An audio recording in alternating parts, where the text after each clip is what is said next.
Hey guys, and welcome back to the channel. I'm Zemo, the Dad in DPS, and we are back with another episode of The Good, The Scrap, and The Script, a series where I find weapons in Appalachia, review them, and see if they put holes in freaks.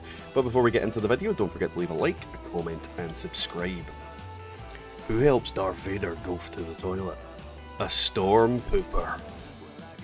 So, the Storm Pooper, a quadruple ammo capacity double crit ULTRACITE laser rifle. Now, the reason I have modded this the way it has and all that is to optimise the amount of VATs I can get out of it. That goes hand in hand with the whole critical meter thing.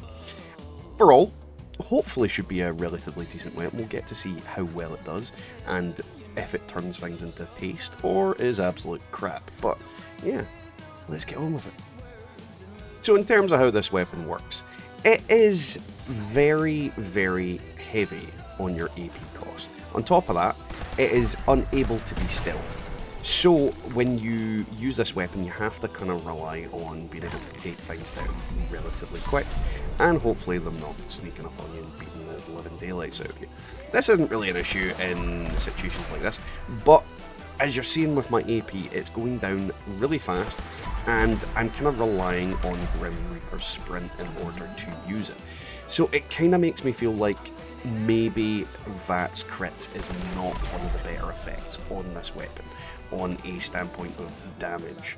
I've used everything I can to try and reduce that AP cost, outside of having the AP effect on there.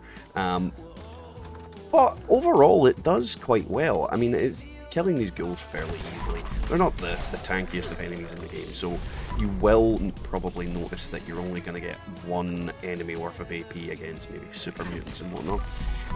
And it really depends on your crits and misses and all that kind of thing. But the weapon itself does relatively decent damage. The kind of upside of it is you don't really need to use laser rifles in VATS. If you look at their stability and your ability to aim them, it's fairly consistent. I mean, the shots are really accurate, and against like a large group of enemies, I can just fire a load of shots in and hopefully wipe them out fairly quickly. With a big clip like I've got, it's not that difficult to do. It's just a case of the enemies are not like in that group, I'm not going to be able to take them down with VATS. Maybe if I had an explosive one, this is not an explosive one. But overall, it's an okay weapon. I just feel that maybe the double crit isn't as good as I thought it would have been originally. So you can see the build here. It's a pretty much standard commando build. We've got all the usual perks as you would expect, just things to give me greater ability to kick the crap out of enemies. Now, Tormentor does get swapped out against regular enemies for Grim Reaper Sprint, max level, but against things like Jeff and whatnot, I will put this on because it is the better perk to have on there. Either way, if you're more interested in the build, pause the video and take a good look. Alrighty, it is time for Jeff, and we'll see how well this does now. I'm just sneaking up on him so I don't need to use AP in order to do my business, and then we are going to blast him in the dome once he looks over this way. Let's see how well this does. Now you're seeing it completely ran out of AP so quickly, and that's the kind of problem with this weapon, is it just uses so much AP, and when you're actually shooting them for consistent amounts of time, you're getting decent damage, but it is just eating ammo, absolutely eating ammo. And it makes me feel like maybe 25, well, aiming would be a better option for this. I feel like using it outside of VATS is probably the better option, but that is what it is. Alrighty, so we are up against Queenie. Now everybody keeps telling me to target her spouts, so we're going to try and do that. She's currently fighting something because I've lured her away from the rest of her spawn, but she is being a pain in the butt and not turning around. I am not firing when I've only got a 3% chance of hitting. I'm apparently in danger now. Why is she running away? God damn it, Queenie. Look at me. There we go. She's being a pain in the butt. Let's go for those spouts. Try and get them nice and crippled. Now you're seeing, the biggest problem I will have against her is that this weapon is doing barely any damage to it. Our spouts are crippled, everything's crippled. It's going to cripple it real easy, the way I've got it set up. Unfortunately, outside of that, it just sort of tickles. And that, yeah, the kind of issue with this gun, it just sort of tickles. Goes for AP like mad, even with all the AP reduction I can possibly get on. And it's just tickling her.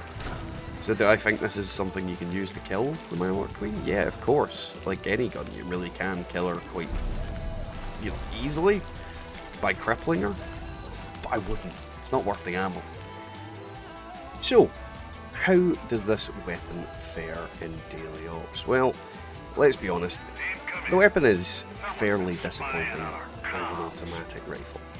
And I feel like to get a fair comparison, I might need to go and use it as a sniper rifle, which we might do in this video because, quite frankly, I don't feel like it's getting a fair shout with an automatic weapon. As you can see, in this specific scenario, it is wiping things out fairly quickly. It's got high enough damage that the cultists are immediately vaporized. Why they're dropping shotgun shells, I will never know, but it's killing things fairly quickly. And the weapon itself just is not lending itself very well to this automatic build. But we'll test it as a rifleman. So we are back in daily ops with the sniper barrel on this weapon instead of the normal, the automatic barrel. Now, as you're going to see, this lends to this weapon a lot easier on the basis that you have a decent fire rate, so you can spam the shots, but you're getting more bang for your buck out of it. You're getting more accurate hits into the head and all that jazz. On top of that, you are also getting some additional burn damage, and overall it's just working a little bit better. You're not running out of AP quite as much because, well, you're not firing a million shots into the head. And this is I think the best way to use this weapon is to have a sniper barrel on it opposed to the automatic barrel, because the automatic barrel just chugs that ammo and it chugs the AP, whereas this one you're not using quite as much, you're getting a little bit more damage per shot, and overall it just feels like a better way to use the weapon. So that was today's video, guys. I hope you enjoyed it. If you did, don't forget to leave a like, comment and subscribe. If you'd like to support the channel further, you can buy our merchandise, as you can see on the screen, at the Teespring link down below, as well as our super thanks button on all of our videos. On top of that, we also have our coffee QR code on screen, and you can become a channel member. And on the note of the members, let's thank them. So let's start off by thanking our chosen undad, who are Golty, Dealfin Gaming, The BDP, Bubba Doodle Mom, Scott S, TFE Archive, Philip Duda, Call, PT Buns, Devilman Games, Peggy Midnight, Randy Williams, Lord Tachanka, Cursed Illusion, Genkai, Stolen Boy 1111, General Kenobi, E, Mr. Free, Patrick Kavanagh, and Hanser, and our dad's army members, Wyatt Blackburn, Wallers, me, Colin G, Matazbo, Marcus Garrisco, Numpty, Sickleman, James Colshrud, Prophet, 7 Back, Country Boy Stevens, and Victor P. Big thanks to all of you. Hopefully you are all continuing to do really well. So yeah, this weapon, I just feel like ULTRACITE laser rifles are very, very underwhelming, and I'm honestly not that enthused with it at all. Unfortunately, it's just not great, and that kind of shows from the footage.